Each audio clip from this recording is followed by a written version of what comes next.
Right now, there's this huge, high-stakes game playing out on the world stage. But it's not about territory, it's not about armies, it's about the one thing that powers literally everything in our modern world, oil. And the players? Well, they're the biggest superpowers on the planet.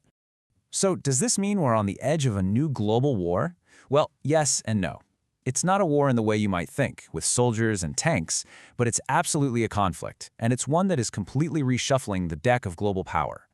Yeah, think of it less like a battlefield and more like a global chess match. Every single move is calculated. Every action has an equal and opposite reaction. And the prize? It's nothing less than total energy dominance. So let's break down the opening moves of this game.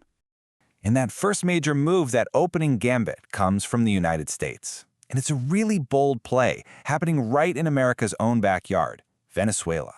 So Washington saw its chance and it pounced.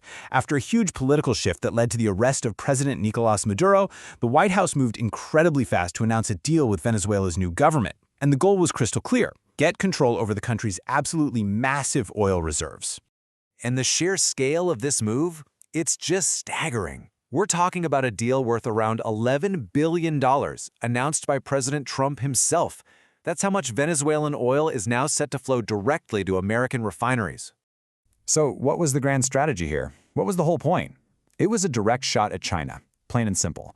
For years, a huge part of China's economic engine was fueled by that cheap Venezuelan crude. By routing that oil, Washington was trying to cut a critical energy lifeline and basically put a chokehold on the dragon's economic growth. But here's the thing, the dragon didn't fall. In fact, it didn't even flinch.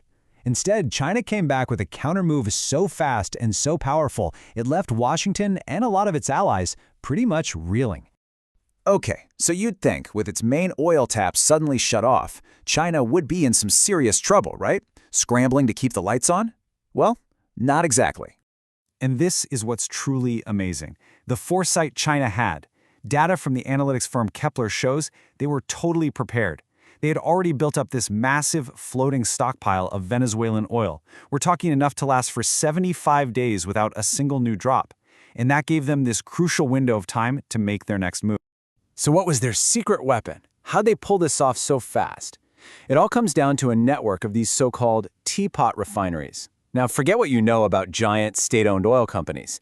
These are small, independent, and incredibly nimble operations that can switch who they buy their crude oil from almost overnight. That agility is China's secret advantage here. Literally, the moment that Venezuelan tap was turned off, these teapot refineries just pivoted. They completely shifted their focus away from the Americas and looked straight toward two of America's biggest adversaries, Iran and Russia. And this right here is where the story gets really interesting. And honestly, deeply ironic. Because in trying to corner China, the U.S. inadvertently triggered an outcome that completely undermines one of its own biggest, long-standing foreign policy goals. You see, for years, Washington has been all in on this maximum pressure campaign designed to totally isolate Iran economically and weaken its regime. But this one chess move in Venezuela, well, it's thrown that entire policy into serious doubt.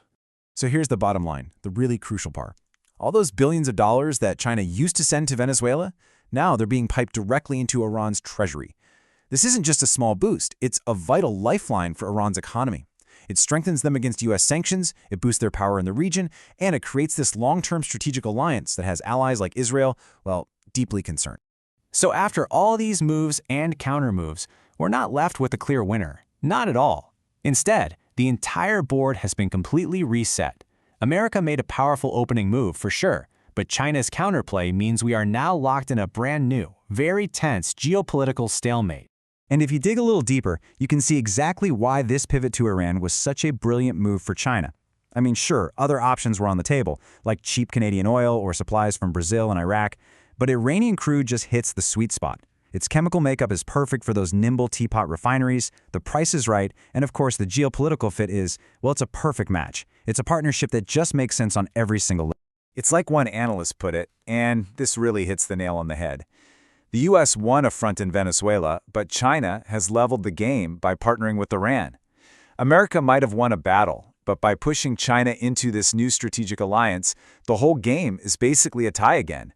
The board is now balanced on a knife's edge. And so that's where we're at. And it leaves us with this huge, lingering question, right? Has China actually outmaneuvered the U.S. for good? Or is Washington about to come back with a whole new round of sanctions to try and block this new alliance with Iran? The great oil game is far from over, and the next move, well, it could change absolutely everything.